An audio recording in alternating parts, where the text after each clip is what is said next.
ad in the advertisement. Yes. before Oh, your video. there's a YouTube advert. Right. Hello, everybody. Welcome to the Hot Pole Podcast. I'm your host, Adam Steele. And joining me this week is Max Solo. A round of applause. Thanks for having me on your channel. Anytime, my friend. Poo Ninja's in the chat. Hey, Poo Yes. Ninja. Hello, Poo Ninja. Poo Ninja is everywhere, all the time. But sorry if I cough a lot. I've just had the most crazy milkshake from a local place, and it's killing me. It doesn't say bro on it, does it? Bro, no. I kind of missed the milk, whole thing about that. Oh god, yes, we have some stories from Gear Street, but yeah, all Andy and everybody were drinking this 4Bro iced tea stuff, and it was really weird. Yeah, Hello. Must have been on the fun bus, right? Yes, hello, Danny in chat, building guitars in Akron, Ohio. Wow, awesome. Welcome. Must be middle of the day there, but yes, make yourselves at home. Everybody settle in. Of course, YouTube statistics is telling me there's one person viewing, and I think that's a lie. Well, mine says 10. That's good. Yes, and that usually goes up as we go, because we're usually a little bit late, and today we're not, which is makes for a really nice change. So, that's always good to be on time. Yes. How have you been Better since Gear Street, by the way? What happened? How have you been? Oh, pretty good so far. Well, I've just received this little guy here yesterday. Oh, the eras, yes. Yeah. Because I remember what you said about it, that it makes sense for bass. And I tried it for the guitar yesterday, briefly. It does make sense for guitar as well, actually. Oh, yeah. It makes sense for both, but for the higher gain stuff, of course. Yeah. I see Poo Ninja is asking, did Max disassemble anything at Gear Street? Not this time. Not this time. Although... No. I'm sure you took some screwdrivers with you just in case. Oh, always have them with me, I'm sure. Neil's asking, is 42 Gear Street an address? No, it's not a real place. It's an event that's now hosted every year by our good friend Henning Pauly, whose YouTube name is HP42. So, however, in Germany, residents can decide what their street will be called. Oh. And if they all vote for a certain name, the street will be called a Gear Street, for example, and then a house can get a number 42. So in theory, that is possible. And I think Henning might be going for it at some point. Probably. I mean, he's buying the street house by house. So his brother, right? Yeah, him and his brother and his mum and Leslie and oh boy. But yeah, if you look at Henning's house, it's blue, but it has 42 stenciled in purple in the biggest numbers I've ever seen. So even though his house isn't number 42, that's his thing, and he's mental. So there you go. Speaking of Henning, a little announcement for the podcast viewers. I'm going to be at Henning's again in about 6 weeks. Oh. Yeah, I'm going over to Henning's, just me and him. We're going to do a couple of days of live streaming songwriting. Oh, wow. Because I'm not very good at songwriting. I'm production, mixing, but I also sing and I play. So he's going to coach me through it, and we're going to do it on stream and talk through his process and how he gets results quickly. Okay. Yes. Nerd Ryan, yes, you can ask questions, but we are going to take questions like that at the end after the segment about the news. So, yes, if we don't answer anything from anybody, it's because we have a nice spot for that later on. But yes, what a week it's been. I've been running around like an absolute nutcase. I've just got back. The reason that I got takeout, because I don't usually do takeout, try and be healthy, is that I've been filming with John Brown all day. And I heard about that, yes. Yeah, and I was filming all day Tuesday with Brown as well. And it's been a crazy couple of days. He's just demoed some gear that's not out yet. And so, For some reason, he looked a little bit less angry than he usually is. Is that so? Mostly because he was in front of green lighting, I think, that just took away the red angriness. Okay. Cancelled each other out, right? Yeah. So he just looked really chilled out. But of course, yeah, he's always slightly angry because that's how he is. Yeah, he's just bought a house, so he's incredibly angry right now. Wow, yeah. Yeah. So that's his thing to be angry about at the moment, which is really funny. But yeah, between them, and I have a whiteboard which I can't really show in front of the screen because it's got confidential information on it. But I have 6 different panels for all the different people I'm working with and all the different videos I'm working on, just so I can keep track. Because oh my god, it's getting crazy. Since Gear Street, people have been talking to me like, "Hey, do you want to do this?" And I'm like, "Yeah, sure." I don't know when. I don't know when I'll ever have time, but yes. So yeah, I've been releasing stuff. I've now edited every video from Gear Street. I don't know if anybody else has. I haven't. I'm just. I'm done with one and a few Instagram shorts. Right. Let's call them that. I decided after I got back to set one day and go, this day I am doing nothing except editing all these videos. So, well, I cannot afford that, unfortunately. No, but for me it's just an organization thing because now I can dedicate the next day to somebody else and something else. Yeah. And, you know, that's how I like to do things because then I can concentrate on one thing because I do 10 things at once and it drives me insane. I'm gonna have a day tomorrow because I've specifically for that I've taken a vacation at work and because tomorrow is a super booth. Yes. Yeah. There are a couple of pieces of the news I think that are from Super Booth, which we will talk about. And you're much more of a synth guy than I am, so because Super Booth is. Well, I'm pretty much not a synth guy, so you are more of a synth guy than I am. Well, that's the only music event in Berlin, so I'm definitely going tomorrow. And Jason Jervis, if you know him, oh yeah, he's already here. Awesome. Gas as well. So wow, you're gonna have so many videos. It's gonna be insane. I'll probably just one with my GoPro. Oh, you're just doing a whole. Yeah, I'm not gonna be filming. Well, I'm just going there to see people. And a little bit of gear. Flocky the Ram says, "Are you the dude who plays synths in his underwear?" No, that's Mark Goday, I think his name is. I don't know him. Oh, there's I'm trying to remember. No, Mark Rebier. That's it. Mark Rebier.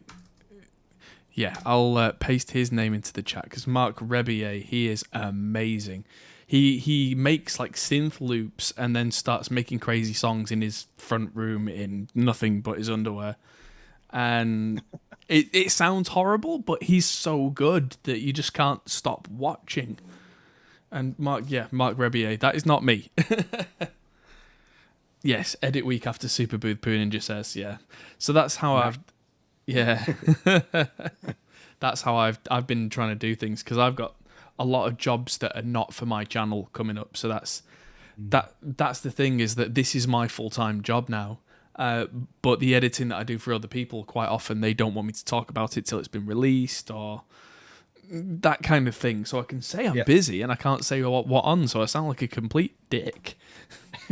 It's like, oh, too fancy pants to tell us what you're doing, are you? It's like, no, I'm just not allowed. Well, people do get busy. That's normal. Yeah. So yeah, and the problem with YouTube is if I flash this board up for even a single frame on here, someone will just pause it and copy it all down and be like, "Hey, he's doing this." Dun, dun, dun. But yeah, I have done quite a lot, including editing the videos that you were in with me. Let's just have a look.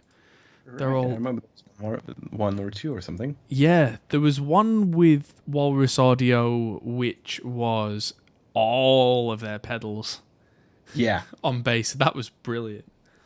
I really enjoyed doing that because it was like, does this pedal work? Nope. Does this pedal work? Yes. Does this pedal work? Meh.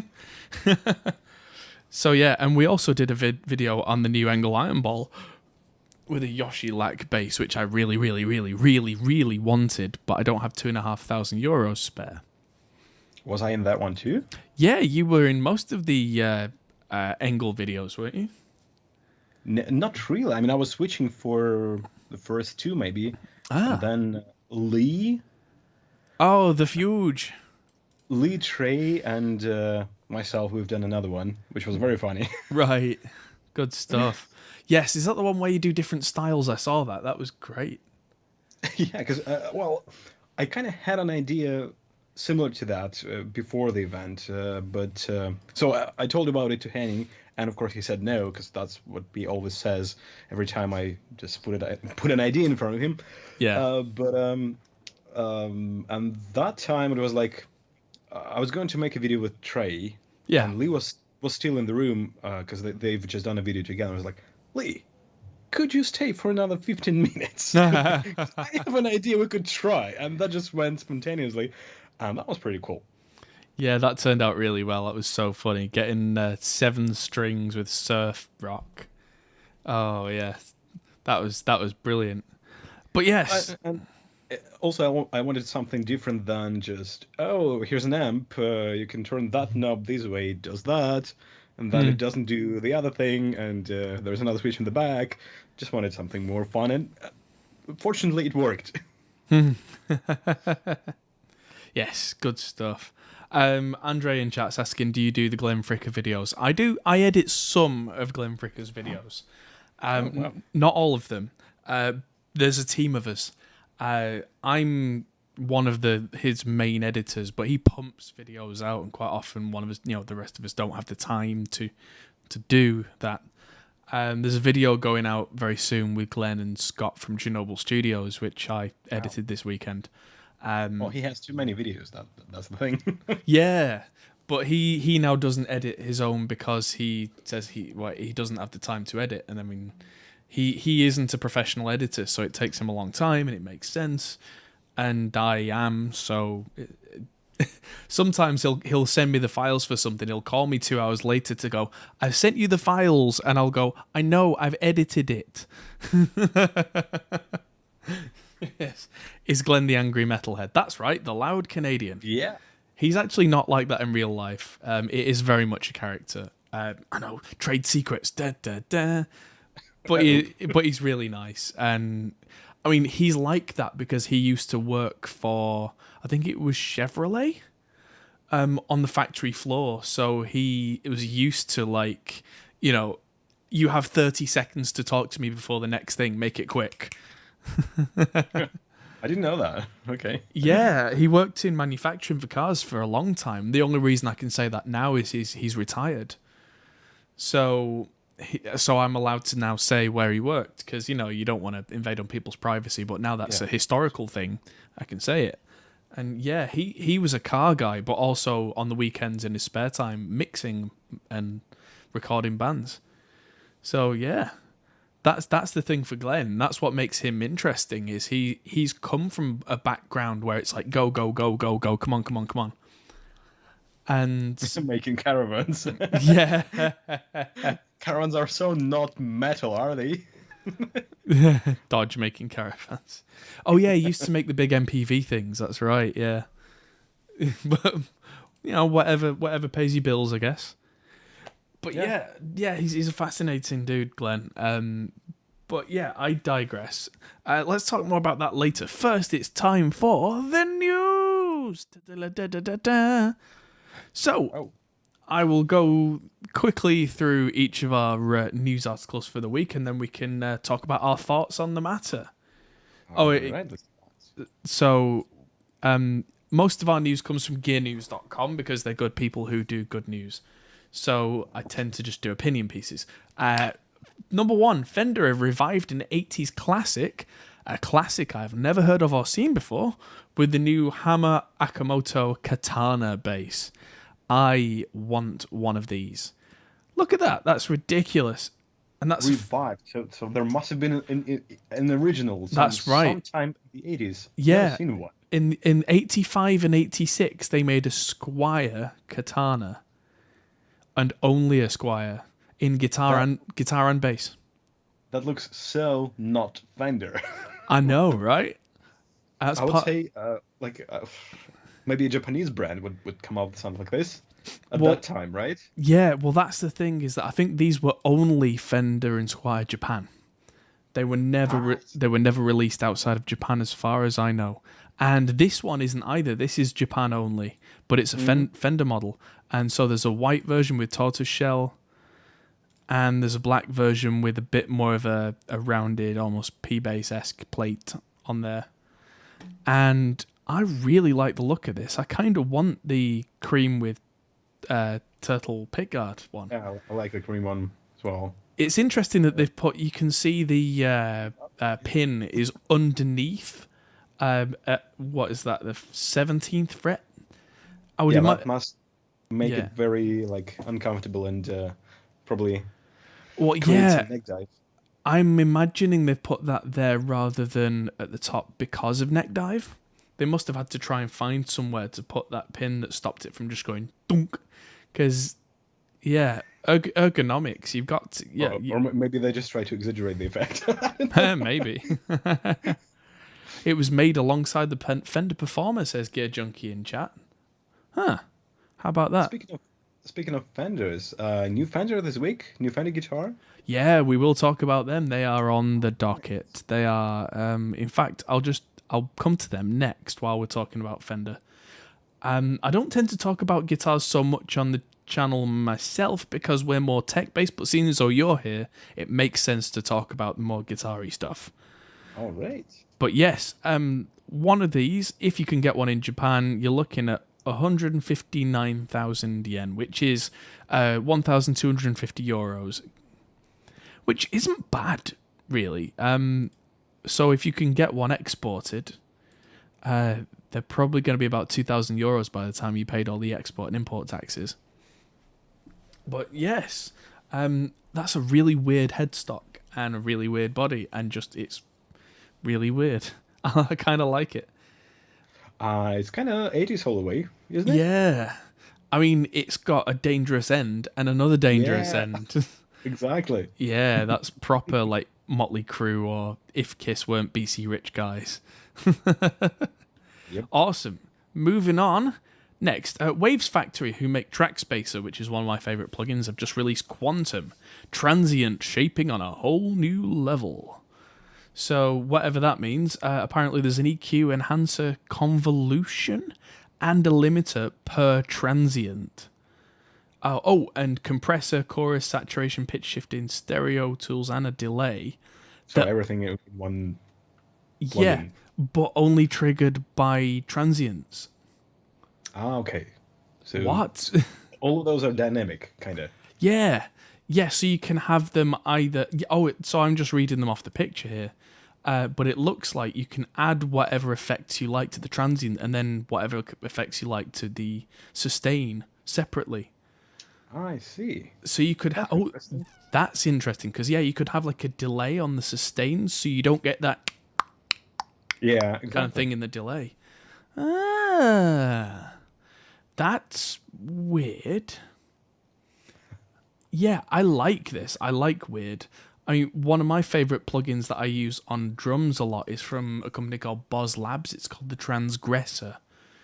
And the Transgressor has 3 bands of transient and 3 bands of sustain, which on a drum is incredible, because you can bring out some of the low end or high end or whatever just on the hit without affecting the EQ on the ring of the note.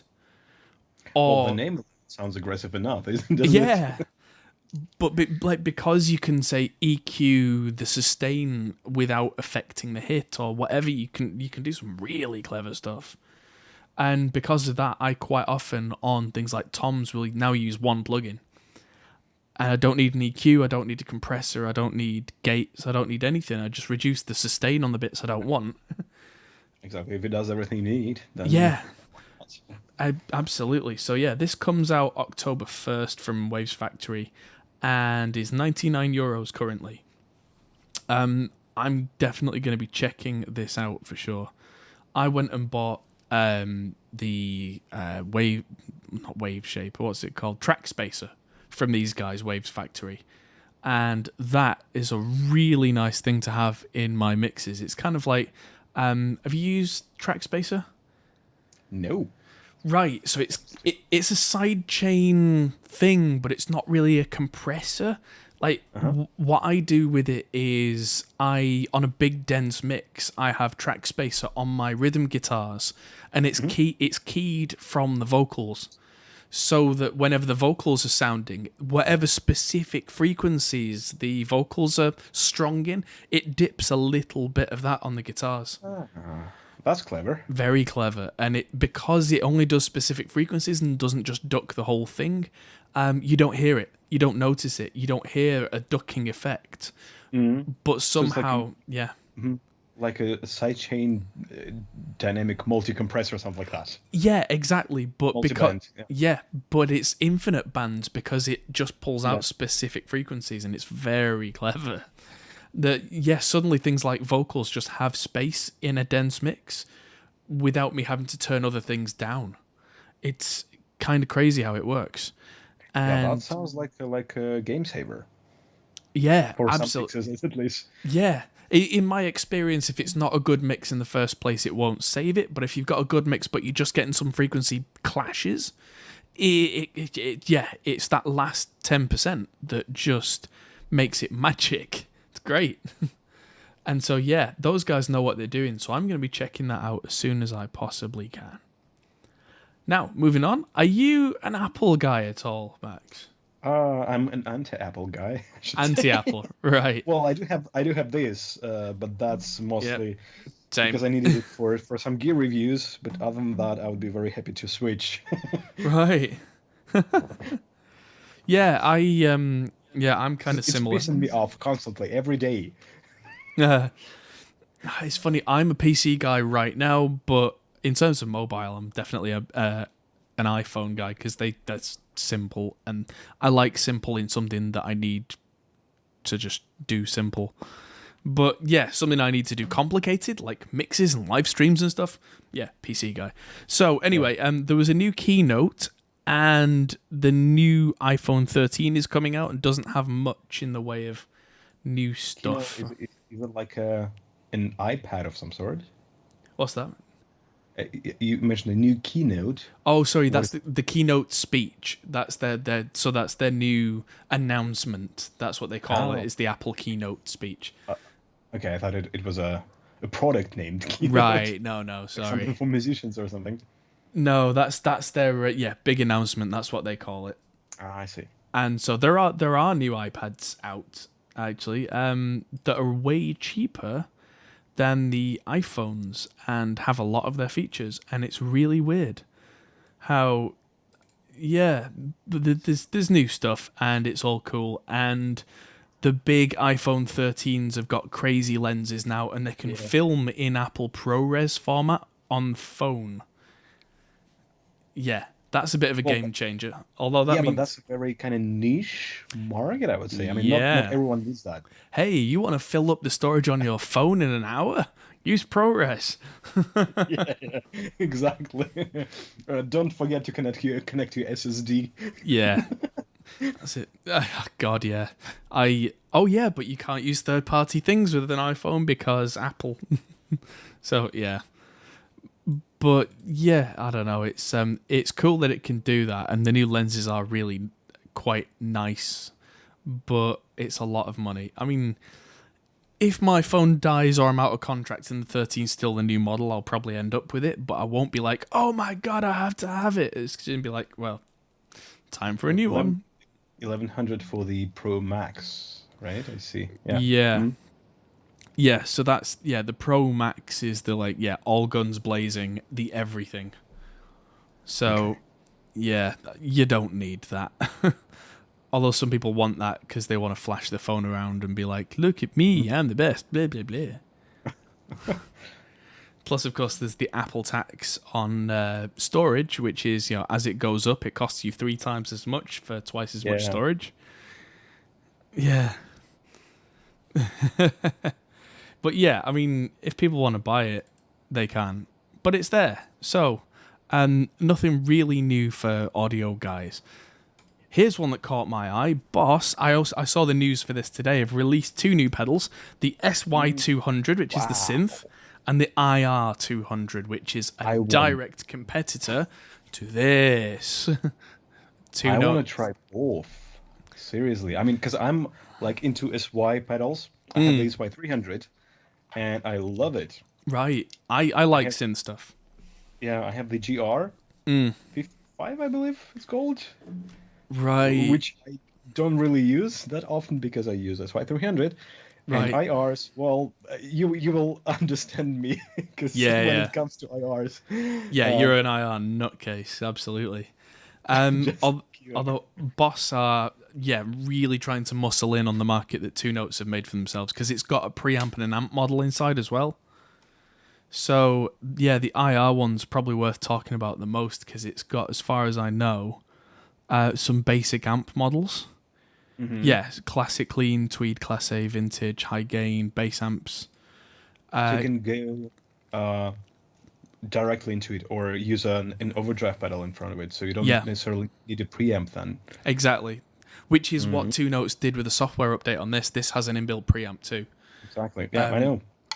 I know you know, but for the benefit of our viewers. Oh, yeah. Although I have to say that I never tried it. I'm still on the older firmware. All right. For a couple of reasons. Okay. For a couple of reasons. If you can, I recommend updating the firmware, because not only is the preamp kind of cool, but like the power amp modeling is now actually good, and like the enhancer doesn't sound like garbage. It all does what it's supposed to do now, and it does it really well. Okay. So what was your experience with the power amp section, specifically resonance and presence knobs? Because for me, they worked pretty much the opposite of what I was expecting. Yeah, on the old models, they didn't work how you would expect. I talked to Guillaume from Two Notes, and he said the original idea was basically you had them almost at full, and that was kind of a natural sound, and then if it was too much, you could take it away. Okay. I think they've changed that now to be so it's more like a kind of a noon setting is more like where you expect, because people were finding that it made no sense. Yeah, okay. So then I need to try the new firmware. Yeah, and also the new power amp modeling actually sounds like the power amps rather than the old one kind of didn't.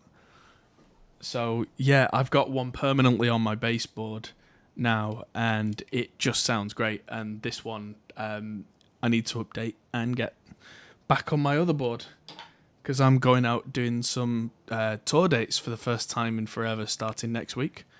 So I need a baseboard.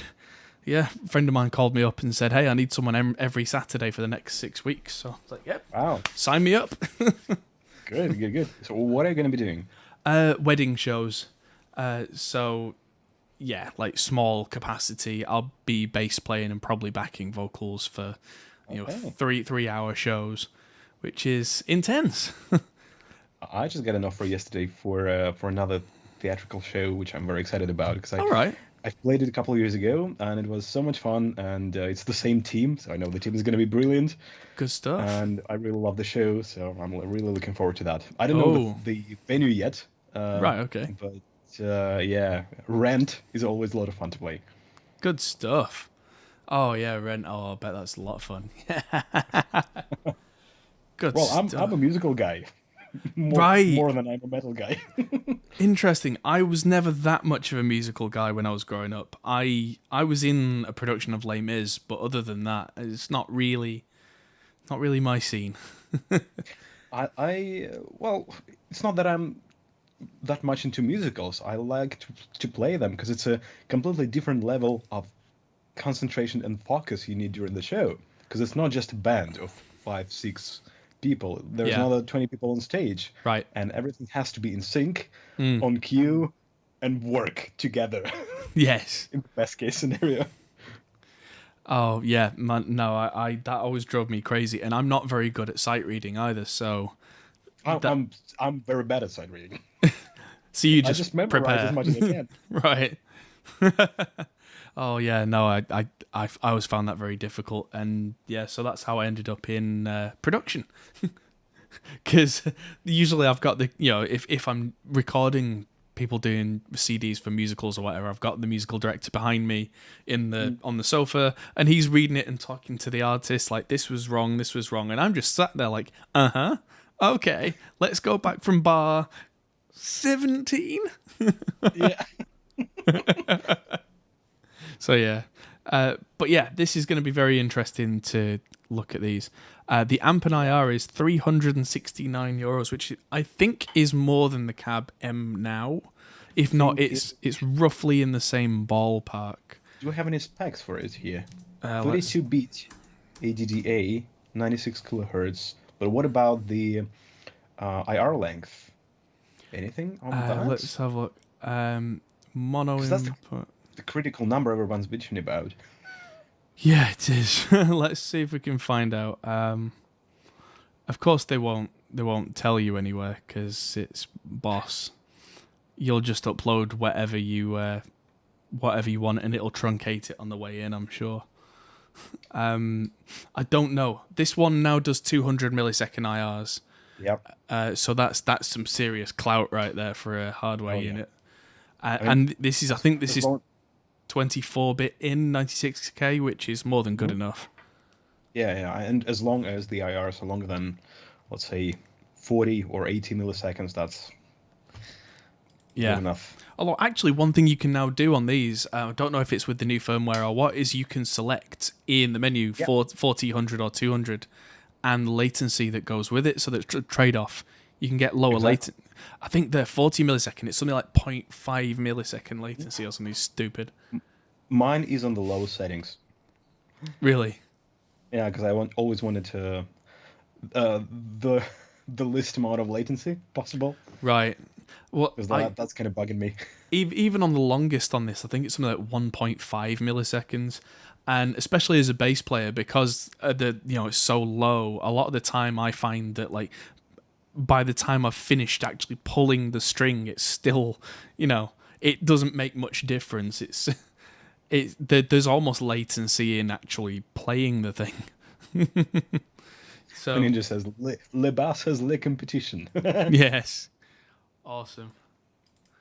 Andre says he mixed The Lion King and Les Mis for over 400 shows. It's boring, but that's the mixing side, yeah. And I think that's quite fair.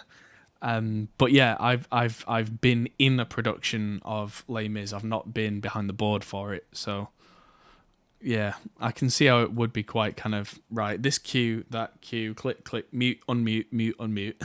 Yeah. But yeah, so these are going to be interesting. Let's move on because there's a lot more to get through, and we don't want to be here all night and keep Max forever. So this is a plugin that's coming out. We both met Christian Kohler at Gear Street, didn't we? Yeah. This is his plugin. This is the Grindstein pedal. So this is a real pedal that Christian has and sells, and this is now the plugin version from Audient. And I'm putting out a video for this next week, and it's really good, actually. So it's an absolute monster. It's weird, though. It's not got an amp in there. It's two gain pedals in one. So like a low one with a fizz and a really grindy high. It's got a 5-band EQ with no frequencies written on it, so it's specifically for guitarists, of course. Mm-hmm. And so then that is a VST plugin, is it? Yes, it is. Yeah, and it's got a gate and a boost in the front, and it's got 7 different IRs inbuilt, all Christian Kohler's IRs. But it doesn't tell you anything about mics or cabs or anything. It's just like doom, grind, disgusting. So, which is not necessarily a bad thing. Yes, absolutely. And yeah, I tried it, and considering there's no amp model, it's just a pedal model, through a cab IR, it does actually sound really good. Aceman says at some point will the amount of amp sim plugins out there outnumber the number of actual amps? I'm pretty sure it already does. Yeah, I think so too. Yeah. I've done a video in the past where I've compared, I think it was 13 different PV5150 sims. Yeah. And that was just one amp. Yeah, and there's more since. And I can think of probably at least another 6 or 7 5150 sims. So, yeah, there you go. I know that like there are more. Every single like big thing like Amplitube or Guitar Rig, they have all of them, right? Yep, every Sometimes single twice. last one. Yeah. Oh, that's a really good one in terms of Amplitude, because they've got the Amplitude 3 and 4 models and the Amplitude 5 models of things like JCM 800s. It's like, oh man, really? Why? Why not just delete the old ones and just redirect people to the good ones? Well, I guess that might be a compatibility kind of thing maybe. they thought about.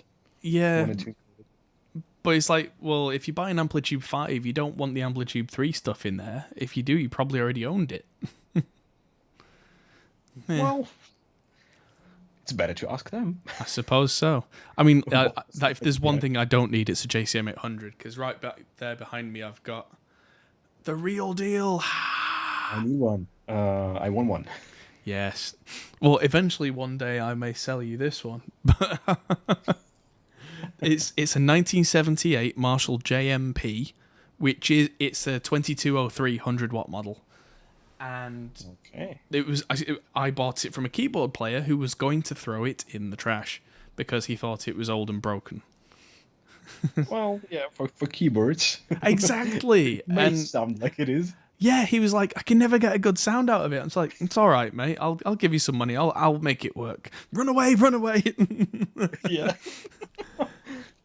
So yeah, the guys at Zilla Cabs are making me a new head shell for it because this one is really in a bad way. But the actual the amp inside is perfect, vibe, doesn't it? Well, I'm just talking about the casing. I mean, the actual amp itself, the design, the front panel, I'm not touching that. But the actual head shell is just battered. I'm not throwing it away. I'm keeping it. But I'm just going to swap them out and put it in its pretty new shell. And woo. And then if I ever sell it, I can put it back in the original and have both. Hey. So, yeah, that's my thing. And I'm going to play that through my new 6x12 cabinet, which just arrived. That thing is a beast. I saw it on Instagram. That must be ridiculously heavy. It will be when the speakers are in it. Like, I don't know, 55 kilos plus? 40, maybe 45. 45. 4x12 is 40, usually. Well, yeah, maybe. I mean, it's only a 20 kilo cabinet roughly, and each speaker is 5. So, yeah, so working that out, that is, 50 kilos. That's pretty heavy. That's okay, but it's you're not carrying it alone, are you? No. Well, the furthest it's ever going to travel is from one side of the live room to the other. Ask John to help you. He'll be very angry. He will tell me in his best accent to get fucked. So such is his way with words. But yeah. Aceman says he got an original Sans amp pedal at a neighborhood garage sale for $15. What? That's ridiculous. And Poo Ninja says, what am I going to put in the 6x12? So I've got 2 very old vintage 30s that are going to go in the top row. I've got a couple of creamback M's, which are going on the middle row. And I'm not sure about the bottom row, but it could be a pair of 12-inch Celestion bass speakers. Really bring the low end from the bottom. They're very rarely going to be mic'd up, but they will make the room just shake. Would you agree that all the vintage 30s sound different to what we have today? Different, yes, absolutely, 100%. Whether they sound better or not is a different conversation. I saw the video with Nolly and Christian Kohler as well, where they talked for like 40 minutes about this. And they went crazy. I mean, Nolly's got vintage 30s from every year with the different serial numbers. Yeah, he's crazy about it. That's insane. He came to the same conclusion that I did, actually, which makes me feel nice, which is that the 8-ohm ones sound better for metal because the 16-ohm ones are almost always too bright. And that just because it's old doesn't mean it's good. If it's old and it's never been played, it's going to sound too bright. But if it's been like toured for years and it's softened off and been battered and beaten, then it'll probably sound really nice. Yeah. Yeah, because it kind of makes it smoother in the high end, right? Well, that's it. That's the idea, is just that high-end nastiness. There's something in the mid-range about V30s that's really good, but the high-end can just be too much. So I have one from, I think, 1992. Wow. I don't know what has been through before me, but it was definitely played a lot. And I've compared it to 2000 something 7 or 8 speaker. Right. Different in the mid range. Definitely. Right. Oh, that's the thing, is that they are just all different. Different impedance makes a big difference. Then those were the same, like 8 ohm. Right. Yeah, it can make so much difference. I just bought myself a cabinet. I just bought a Marshall Mode 4 cabinet, which is from 2003, which had the custom UK made vintage 30s, which had a darker sound. Interesting. And that sounds amazing. So, okay. Yes. All right, so let's move on to the next. Moving on. AKG have just released the ARA microphone. And this is a USB mic with polar pattern changing, which is kind of cool, at a very cheap price point. And this... $99. 24-bit 96K, which means nothing when we're talking about a USB mic, because you're going to plug it in and it's not going to get drivers, and it's going to work at a default of probably 2416, 2444.1, because that's how Skype will default, or maybe 48 if you're lucky. And yeah, $99, or if you buy it from Thomann, €129, so not $99 at all. Oh, well, that price must be without sales tax or whatever they have in the States. Oh, of course, yeah, it's a very good point. That may still go on top. Yeah. Why do you have prices in euros, anyway? Because it's Thomann. GearNews.com have Thomann affiliate links at the bottom, so... Right, but doesn't it work that they show you prices in your currency?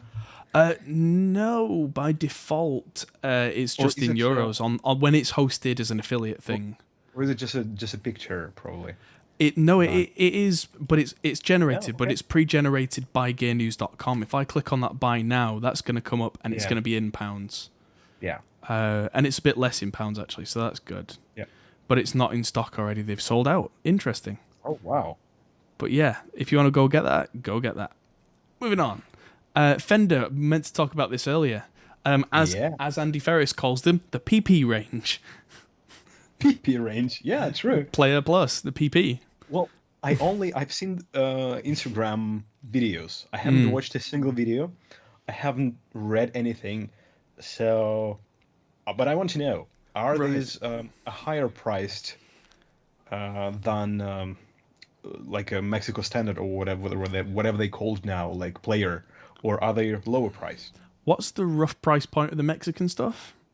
I think it was about 600 or so, 600 euros. But right. I might be wrong. So these are higher then, because the RRP of the Player Plus Strat, the PP Strat, is 949 euros. So that's almost like an American Strat. Yeah.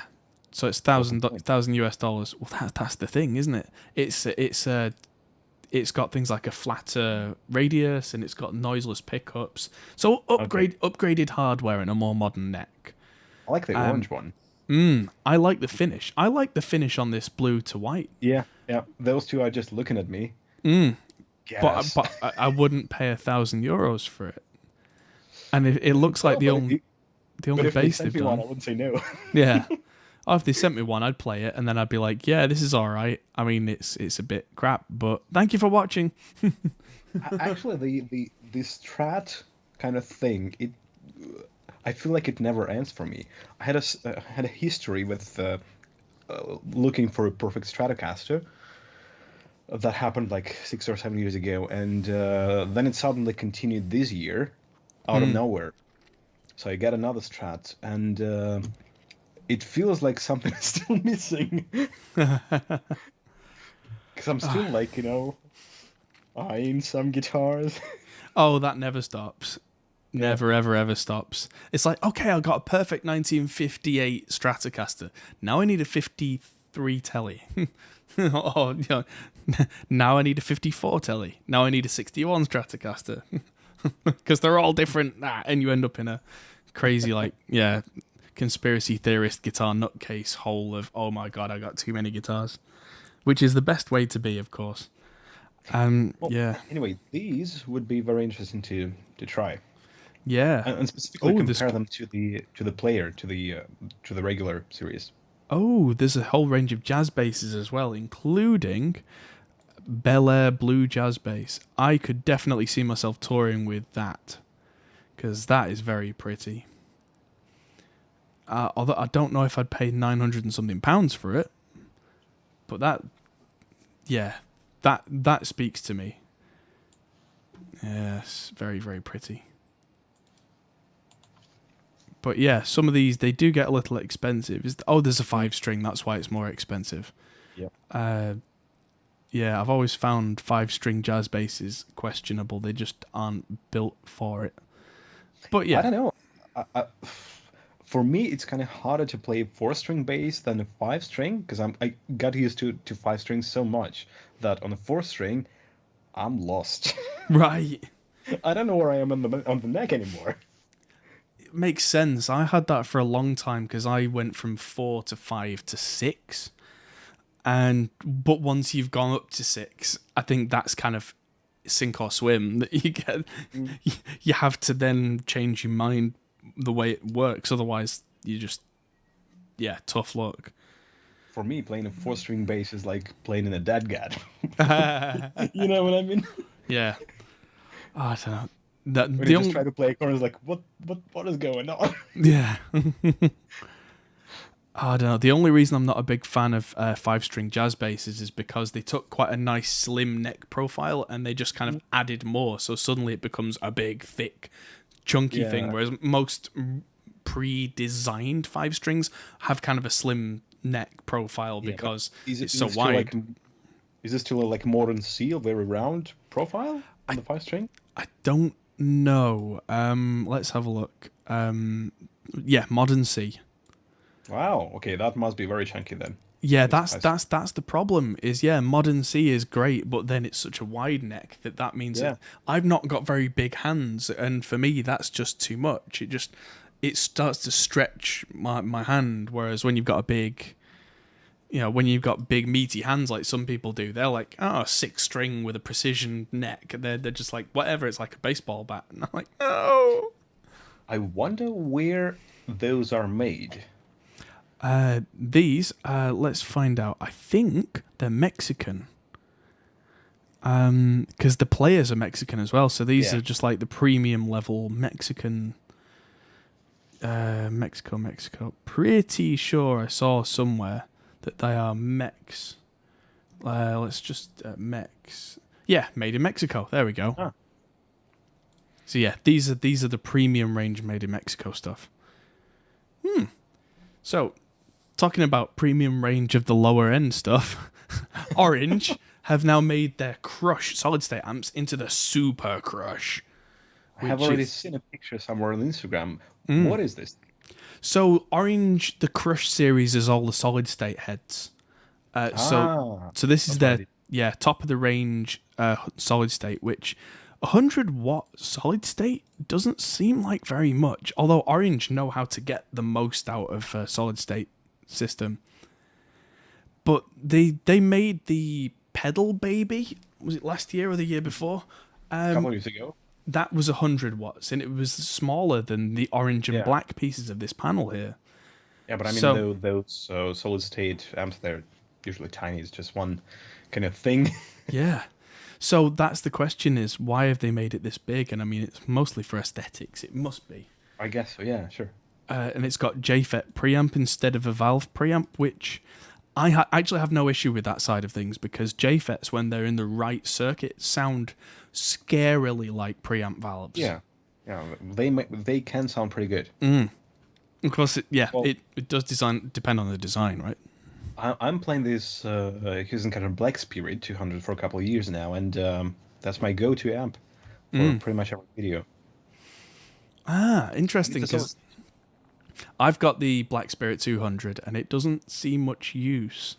But then I'm kind of spoilt because it sits next to a one of them and a Marshall Mesa Dual rectifier. So it's like, well, sorry, buddy. I have a couple of angry amps here as well, but one of the reasons why I turn them on, not as often as the Black Spirit tubes wear. Right? Well, that's a bit of a myth. My JCM 800 had the same valves in it from 1978, and they still work just fine. From 1978? Yep. And they were probably produced in the 60s. And yeah, I mean, valves don't wear like people say they do. You do realize that if you sell those tubes, you could probably buy another 2 or 3 amps like that. Yeah, probably. But that's the thing, is that well-made valves, they don't break. People just want to think they do. I mean, if you take it on tour and you batter them, eventually some of them go microphonic and then you replace them, sure. But if they don't fail, they don't fail. Well, from what I understand, if they run in a very kind of hot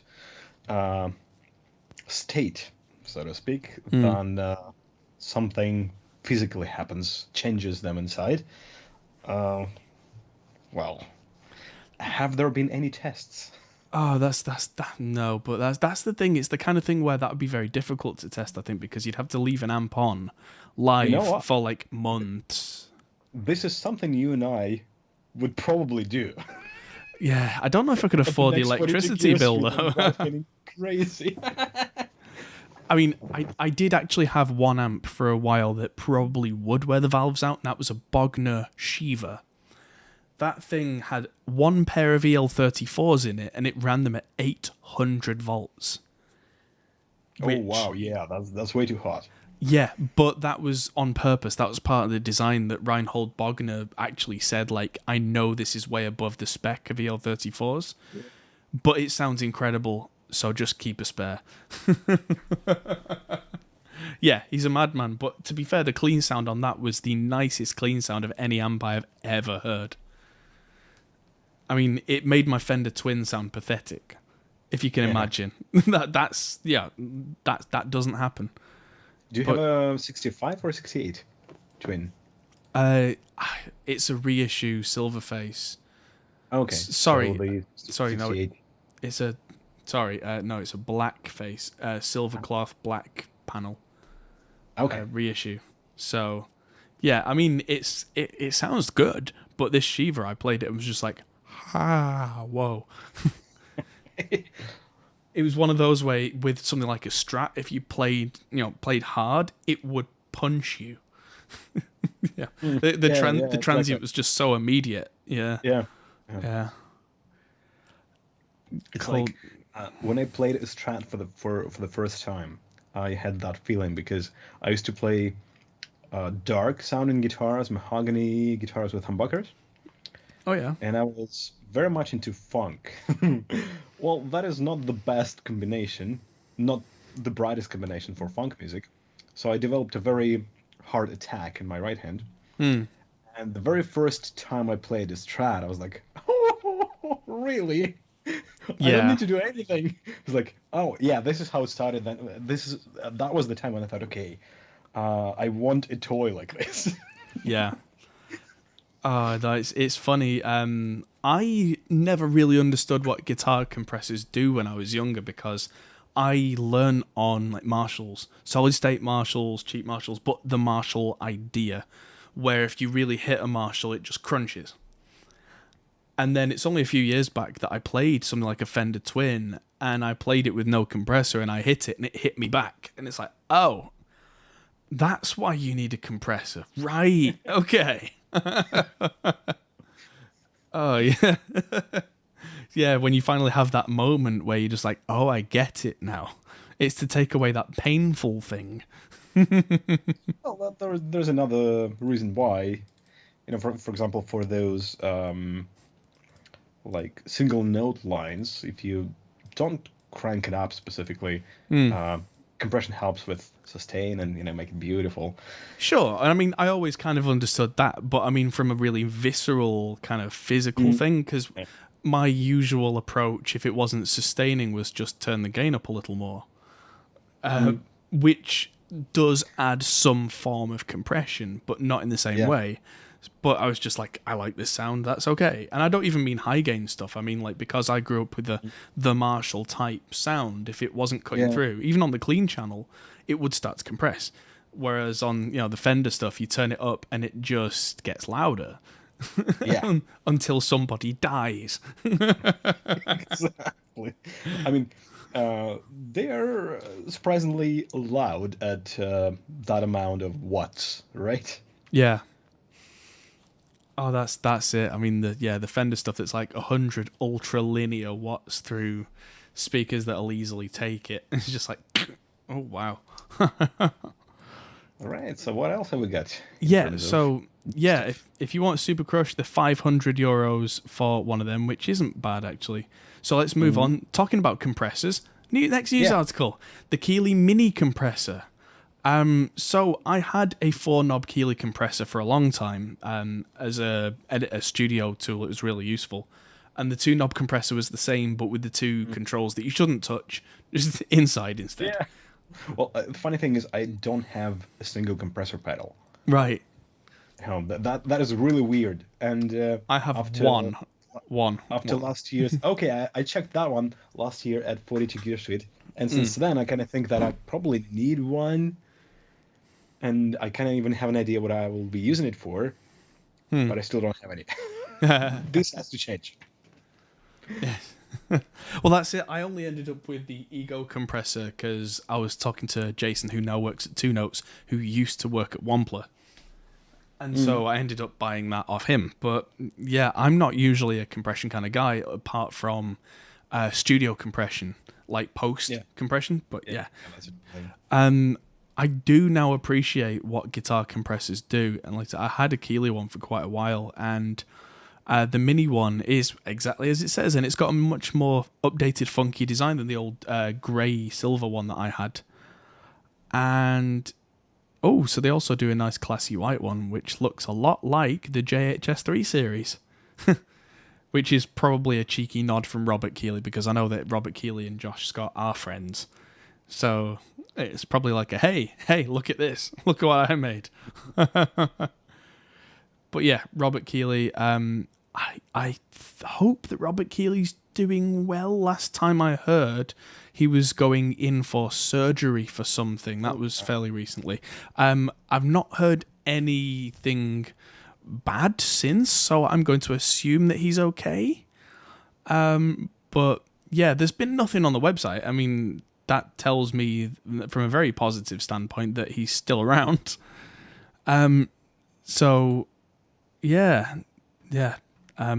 Not seeing anything that says otherwise, so I'm going to assume that Mr. Keeley is doing absolutely well after that. But yes, I can't remember where I saw that, but it was recently. Although, in my mind, recently could have been 6 months ago. Yeah, that's the way it's gone recently.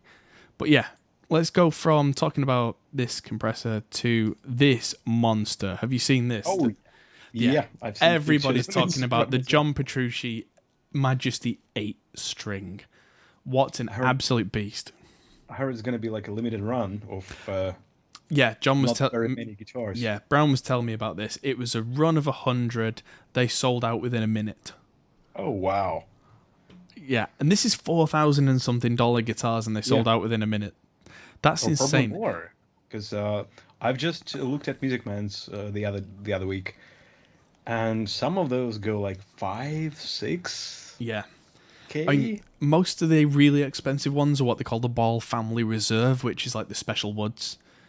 But yeah, this if they do a production run, it's somewhere between 3,000 and 4,000 usually. So it's a hardtail bridge with a multi-scale. It's got Petrucci's DiMarzio pickups, which have been specifically twisted for the 8-string multi-scale, which is 25.5 to 27. So it's not a massive fan on the frets. It's just enough that the bottom string doesn't go when you play it. Yeah. It's funny. I just heard the compressor working. Yeah. That's this mic, the MV7. It's got inbuilt compression. It's quite nice actually. When I make horrible sounds like that, it doesn't distort, it just squishes. But yeah, for someone who can play a 6-string bass, I don't get 8-string guitars. My hands just don't do it. They don't make sense. It's funny that there are very few people out there that I know who play 8 strings, who make use of all the strings. Usually when you get an 8-string, it's just so you can get the bottom one and go bow, bow, bow, bow, bow, bow, bow, bow, bow. Yeah.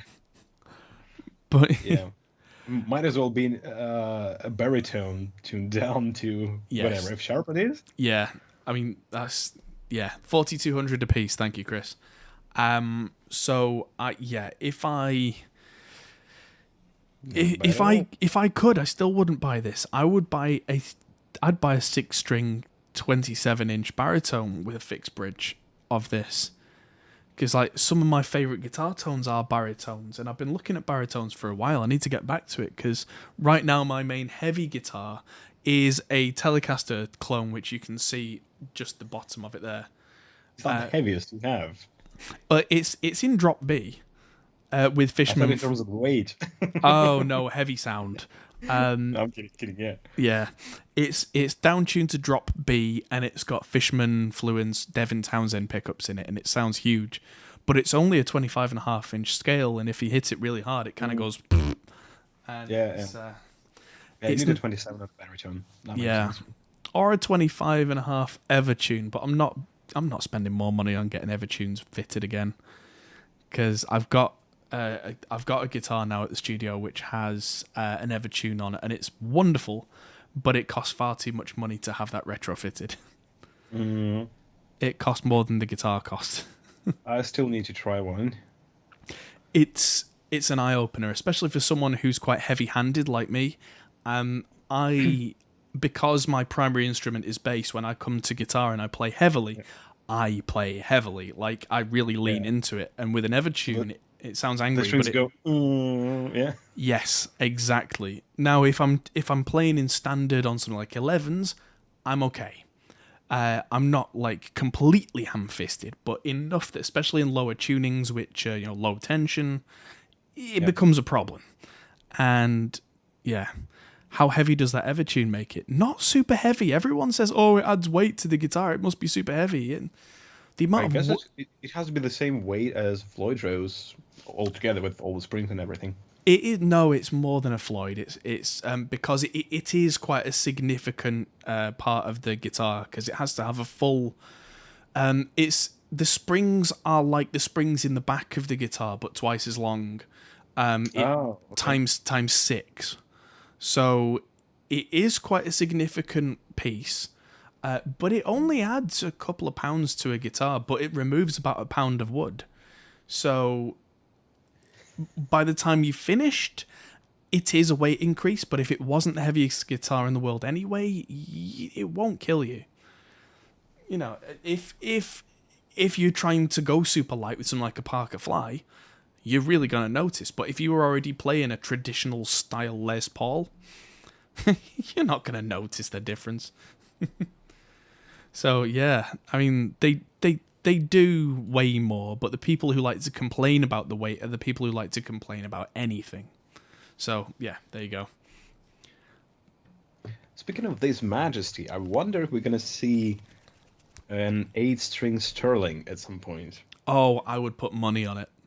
They've sold out of these. They'll probably do another run, and then they'll come out with the Sterling and watch them fly. Yeah. Because all the gent kids will be like, yay! I mean, 8-string. At that price, 100 guitars, that's almost $500,000. That's exactly what Brown said. 10 minutes or something. Yeah, that's pretty good. Pretty good profit per minute. Yeah. And now they've got to build the things. But yeah, I do like the finish, which is the one where it's kind of green, blue, and purple, depending on what light you shine on it. But yeah, if I could afford one, I still wouldn't buy one. And I'm a massive Dream Theater fan, but 8 strings don't work for me. So there you go. I tried one. It probably wasn't the best example of an 8-string, but I couldn't find my way around it. Right. It's worse than that, Gad. It's like I'm trying to play the 3rd string, but I'm hitting the 4th one constantly, and I'm always like off 1 string off with an 8-string guitar. I play one whenever I get the chance because, of course, John Brown's got 2 in his studio, and one is a Mayonnaise Regius 8-string, which means it's about the best example of an 8 you are going to see. I guess so, because whatever Mayonnaise guitars I played, they kind of have it feels like they have a different approach to extended range guitars. Yeah. Because those work differently. They feel differently, they play differently, and, well, something is different about them, that's for sure. Yeah, I mean, even like 7-string Mayonnaise, most of them are 27-inch scales because they know that you don't want the floppy flop. So, yeah, it's... yeah, but I can't understand it, and if it's one of the best examples of an 8-string and it still doesn't work in my head, then no, I'll do something else. I've only got 4 fingers that work on this hand anyway, so I could take 2 strings off the guitar and that would still be fine. open strings ringing out everywhere. So reduced range, extended range guitar, yeah. Reduced range, yeah. I'll have to make that a thing. It's going to be a very long abbreviation. So, moving on. Super Booth. If you're going to be there tomorrow, keep an eye out for this. So, Board Brain are making an 8-channel ADAT interface. So, very, very cool for people who've got an interface that's got an ADAT input, like an Audient ID14 Mark II or a Sono or something from Focusrite. Yeah. Whatever you've got, if it's got optical ins and outs. Through Sono right now. Yeah, Sono, yeah. So you can have 8 individual inputs going in from your whole synth rack and 8 outputs going out to be processed through your modular synths. Through a nice handy-dandy convenient not one unit, what do they call it? How wide is it in HP? Yeah, that's always a question, because... It's not super wide.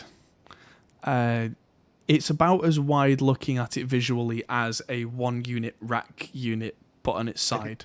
I think the thinnest one is 8 or 16, something like that. I might be completely wrong about this. So I'm guessing this is 40 HP. I think that sounds like a standard to me. This is a guess, of course, but it's not super, super wide. So, yeah. Oh, the other thing is... Oh, right, okay. So you can do audio, but you can also do control voltages. Each one of the inputs and outputs is DC coupled. So you can do control voltages in and out. So that's clever. You can actually control all of your CV controllable synth parts directly from your DAW. And automate everything, yeah. Yeah, that's clever. That is very, very clever. That extra touch there, audio and CV, is that's a very powerful piece of kit. Yeah. Aceman says he's still amazed ADAT's still around 30 years later. I mean, I am too. The only reason it's around is it's convenient with 8 channels, and it's cheap. Because, like, MADI's a thing, but MADI's incredibly expensive, comparatively speaking. No one's going to put MADI slots on things when it costs like $100 for one slot. Nah, I'm good. I mean, this is $329 for one of these, which sounds like a lot of money, but that's a lot of functionality for one unit right there. I mean, just thinking about the possibilities that you could do with this. Incredible. So, last but not least, it's time for Behringer Corner. Every week we have a silly little article, usually something from Behringer. And so Behringer this week from Superbooth are adding the Mix Sequencer module. Oh, I talked about this last week. That's a shame. But what does it do? It looks like it's a Mix Sequencer module. So it's got 8 inputs, which I think are audio inputs. But it step sequences the inputs out of the outputs. Ah, I see. So, yeah, you can use it as a traditional sequencer or as, just 8 different input sequencer. Yeah, and you can use it with... so it's an ARP 2500 module. So... Oh, right. Yeah. Okay. So that's the only synth I know how to tweak. Oh, cool. So that's going to make for some very... so that was the... There's been a few things... Yeah. But it makes you almost want to give your money to Behringer. Almost. But yeah, you can do some very clever looking stuff at this. There's pulse rate counters. You can make it into 2 different 4-channel sequencers. Yeah. You can have it on manual advanced mode, so it doesn't just tick a tick a tick a tick a tick a tick all the time. Okay. Yeah. Now I see that it actually does look similar. Just the layout is completely different. But yeah, right. That would be a nice thing to have. So yeah, and it's got an external input to advance the sequence, so you could trigger that from whatever you like, and have maybe audio inputs there because it's got the mixer rather than CVs. Or I suppose if it is using CV constant voltages, it's mixing, so you can change what the parameters do. Yeah, there's a lot going on there, and so that is the end of the news. The news, da-da. So, it is time for viewers' questions. If anyone's got anything, I saw some stuff going on earlier about 2x12 versus 4x12 and high end. In my estimation, the difference between the 2x12 and a 4x12 doesn't do much to the high end. It does a lot to the mids and the low end because of the size of the capsule. I tend to find that the high end is more influenced by the type of speaker. The positioning of the cab is an important one, because if you put a 212 on the floor and you put a 412 on the floor, the 412 will sound brighter because the top speakers are closer to your ears. Yeah. There's all sorts of stuff that goes into it. That's my general experience. Although I am going to be doing a video about that kind of thing very soon, because I'm going to be comparing 1x12, 212, 412, 612. Mostly to show off the 6x12 and be like, look at this monster. You know what I found? Actually, another thing that another video we could probably make together. Yeah. I made a video on cabs, on different size cabs, a few years ago, and I found out that using the same amp, not changing any settings, going into the 1x12 and 4x12, just miking a speaker at the same point, at the same distance, 1x12 was louder than the 4x12. And that is an interesting thing that happens. Yeah, I mean, there's supposed to be the myth that a cab with more speakers is louder. In the room it was. Yes, but, from a distance, yes. Yeah, but the individual speaker mic'd. Yeah. Was completely opposite. Well, that makes sense to me, because you're spreading the same amount of wattage power. Yeah, that's what I thought. Yeah, across all 4 of them, or putting everything on one. Yeah, and it happens in the room that the combined increased sensitivity of all the speakers makes for a louder room. But yeah, if you're shoving all the noise through one speaker and you put a microphone right on it, yeah, of course it's going to be louder. Yeah. So yeah, I think it is actually louder. I mean, more focused is subjective, and I think the 112 is more focused, and I think quite a few people would agree with me, but louder is scientifically measurable, because it's, on the dB scale, it measures louder because it's putting, let's say, 30 watts through a single speaker instead of through 7.5 watts each, because that's how power works, with equal voltage and equal amperage coming in. But again, at different distances, let's say you're miking a 4x12 3 meters away. Yeah, that's going to be probably louder than 1x12. Yeah, I think that's correct as well, because of the sensitivity combined. Yeah, it's bizarre how physics works, but that's what I saw a thing with Steve Albini recently, and he was saying how he likes to mic up cabs from further back for similar reasons, that he gets a much more complete picture of the cabinet and the room, and physics does different things, and you're not trying to mic up one small physical phenomenon. But I don't know, I like fairly dry speaker sounds. So actually, there is a theory that usually if you play a guitar and there's a cabinet next to you, you're not putting your ear right next to the speaker. Yeah. right? So you're kind of, the cab might be turned away a little bit. You're standing kind of next to it, and the sound gets darker because of that, because you don't have that direct line of sight. Yeah. Sometimes. I call it rehearsal roomitis. Yeah, and if you mic it and put the mic right in front of the speaker, the sound is completely different because, well, you don't have that kind of softening effect. Yeah. Yeah, that's it. I mean, that's why I find that a lot of guitarists have offensively bright guitar sounds, is because they walk up to the amp and they tune it with their ears like completely off axis from the cabinet. Yeah.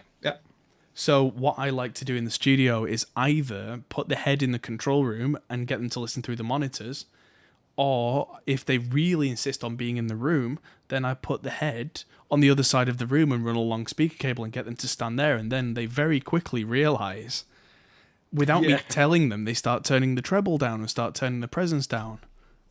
It's like, because it's that's what the rest of us hear. Yeah.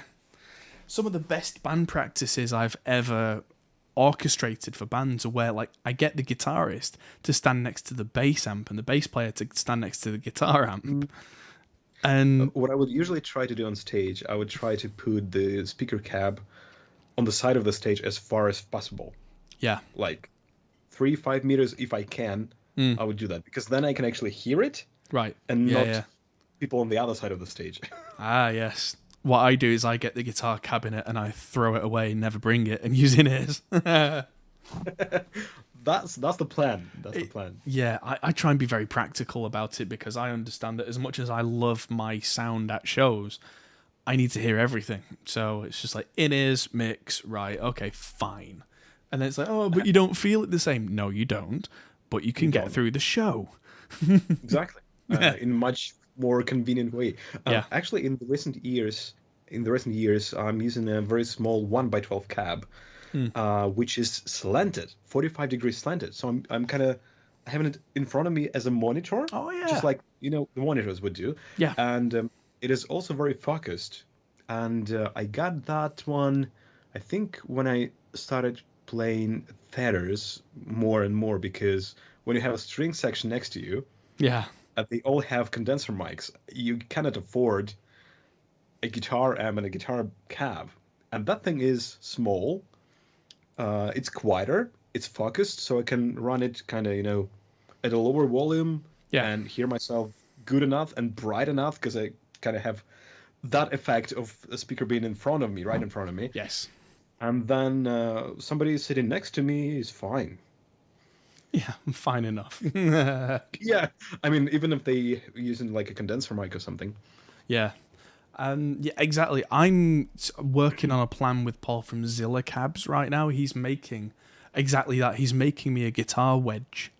We're working on a design which is exactly that, where it naturally sits at 45 degrees. Yeah. 1x12. Yeah, same thing.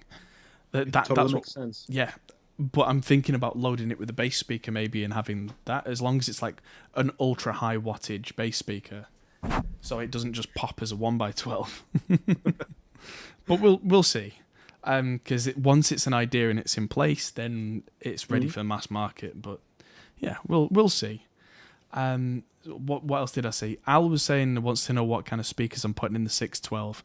I did talk about that briefly at the top of the stream, but vintage 30s in the top, probably cream backs in the middle, and bass speakers. I think it's the B12 200X or something like that. I need to ask Paul at Zilla Cabs which ones he uses, but I'm going to put some of them in, because I've already got a pair of those in a bass cab that I have, and that sounds incredible. Because you can actually run a guitar amp through it, and it sounds almost like a baritone amp. It doesn't sound wrong. They sound like guitar speakers, the X range from Celestion, but with just so much low end, it's stupid. It's just back brilliant. in the days when I was capturing some IRs, I had a couple of bass cabs here in the lab.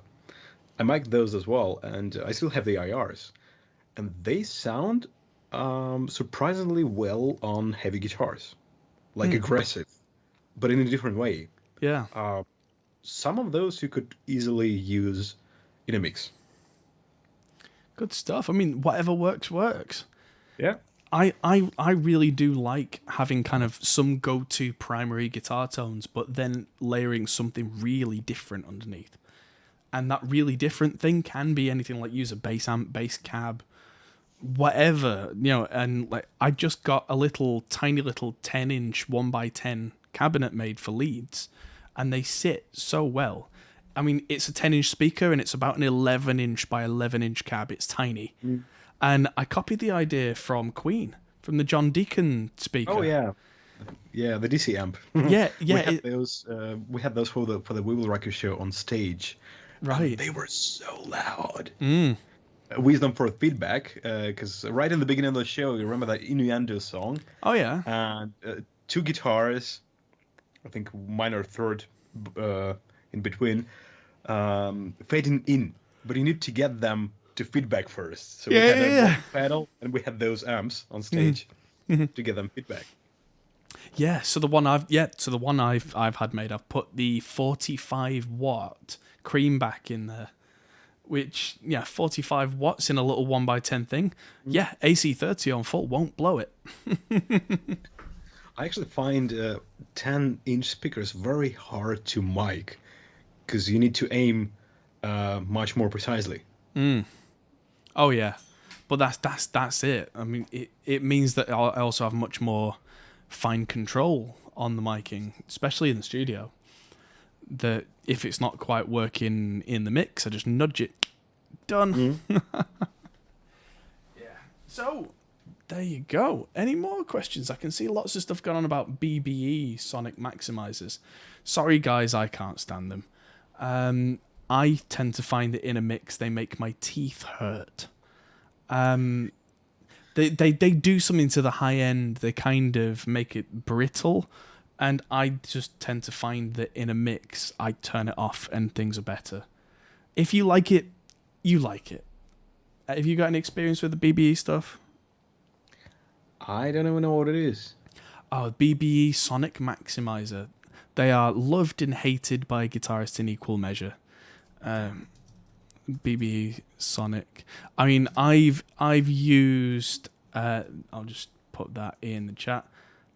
I've used the Stompbox versions. I've used the rack versions. I've used them in front of amps. I've used them after amps. Never got a sound that works for me. Not even using it subtly before you say that. They just. I don't know. I tend to find that if you needed a sonic maximizer, then you probably weren't using the right speakers. So that's my thing. But yeah, like I say, if you like them, you do you. Yeah. But yeah.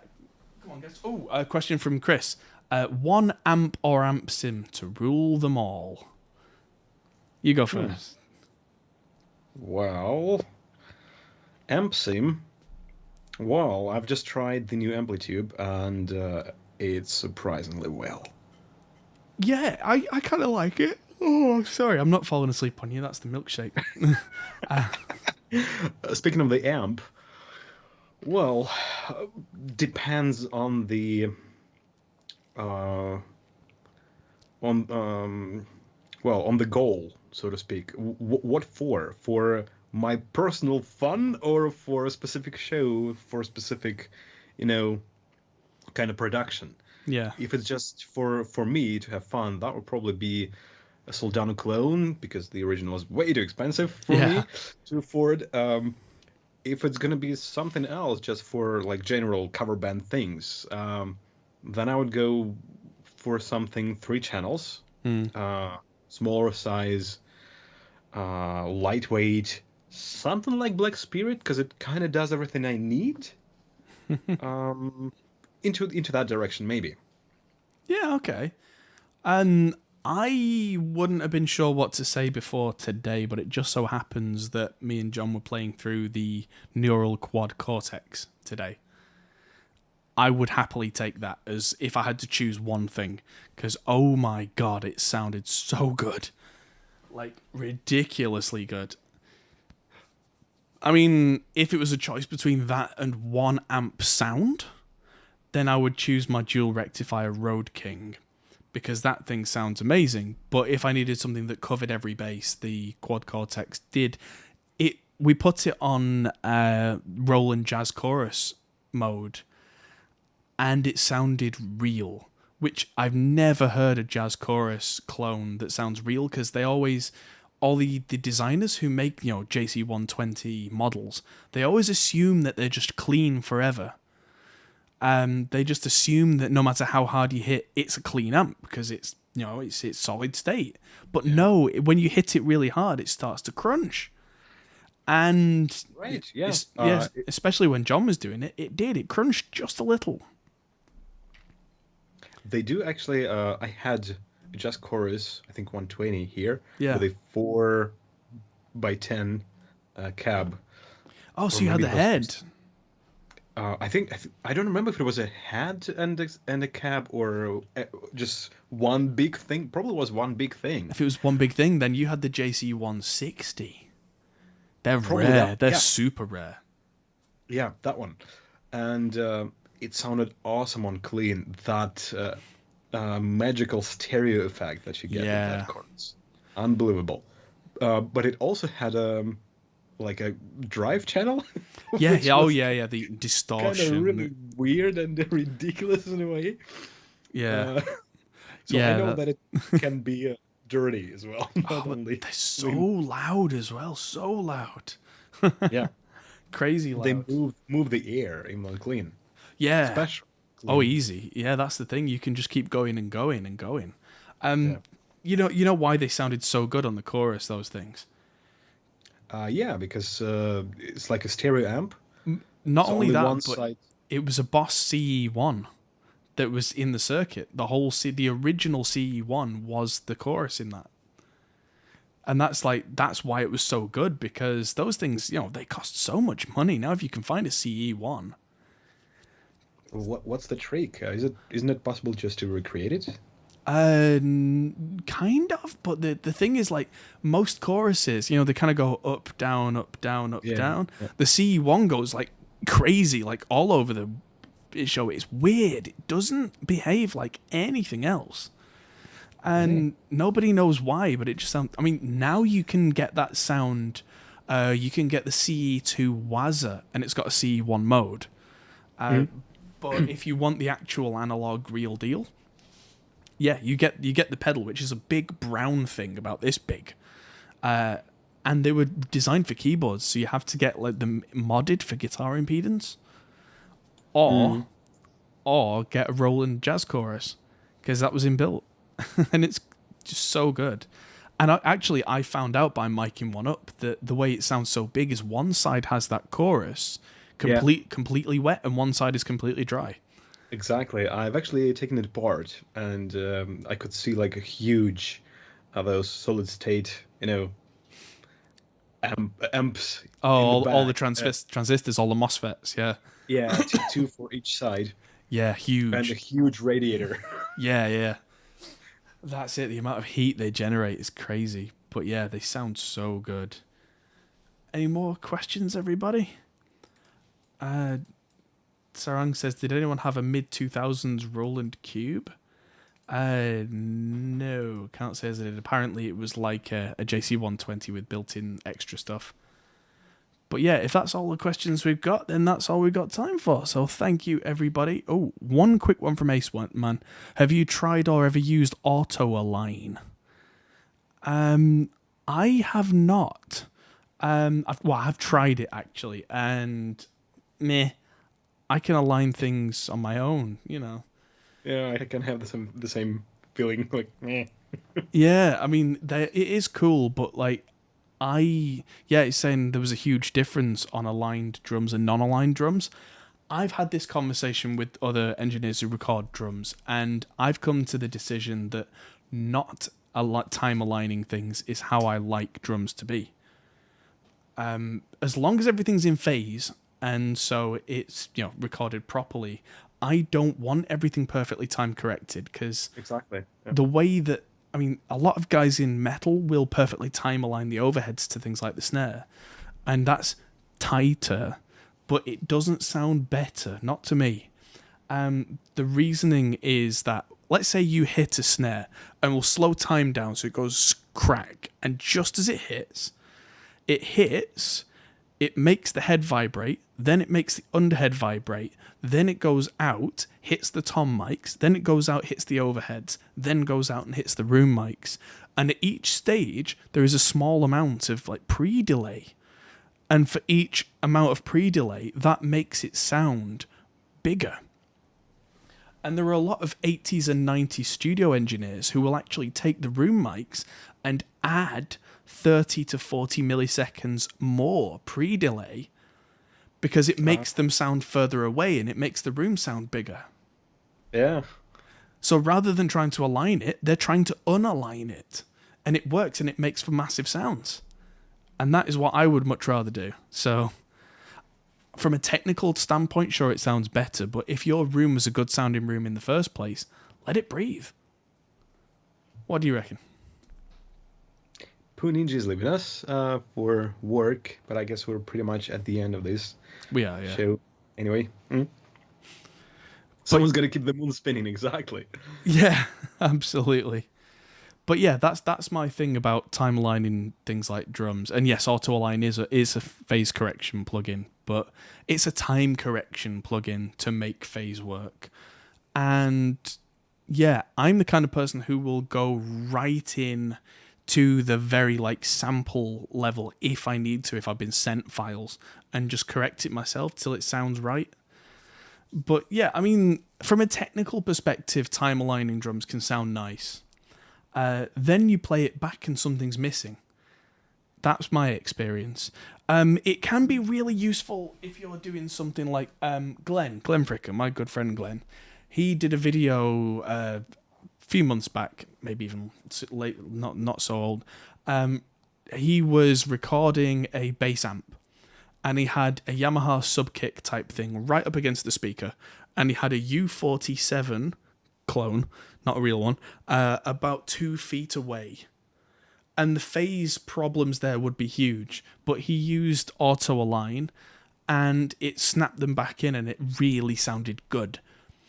And I can understand in that situation because that is about just 2 microphones. He wanted them in specific places to get sound characteristics out of each one.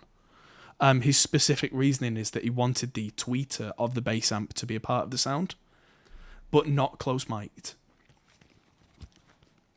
And then it didn't have much low end in the signal because the mic was 2 feet away, so he added the sub kick. And that's the kind of instance where I can see why it would make sense. But again, I would probably just do it myself. But then he wanted to actually hear live in real time what the result was. Yeah. And yeah, you can't do it in real time. You can't do it live with fixing phase if that's a specific thing you're trying to do without a plugin like Auto Align. So in that case, that's a usable use case. That made sense. But yeah, anything that's got a usable use case, if it's something you want to do and something you need, do it. But if it's something you could just fix by just spending an extra minute and being a better engineer, quote unquote, then that's what I would do. So there you go. But yes, I think that was all our questions coming in. Thank you very much, Max, for coming on the show. Thanks for having me. Anytime. And yeah, we have run over a little, but I'm going to get this on iTunes and Spotify now, so it's going to be up there within the next 24 hours, hopefully. And I will see you all next week. We've got lots of videos. Hopefully, I'll be live on the channel tomorrow from PJD Guitars in York. Uh-oh. Yeah, there's an open day, so I'm visiting PJD. Lee Fuge is going to be there as well. I think a few others are going down. Wow. But for me, it's relatively close. I mean, I would love to have seen you there, Max, but it's quite a long walk. Well, Jens mentioned he might be visiting Berlin at some point this year, hopefully. So get him to bring you something. Yeah. One more time or a few more times, we'll see. Absolutely. So yeah, thank you again, Max, for coming on. Thanks everybody for viewing. And hit the like button, subscribe, all the rest, blah, blah, blah. And we'll see you very soon. Goodbye. Hey everyone. that might be the end of the video, but if you fancy carrying on this conversation, we have a Discord server. Link is in the description. We're also on Patreon, which is something you can really help us with. We also are on Facebook, Instagram, and Twitter at Hop Pole Studios.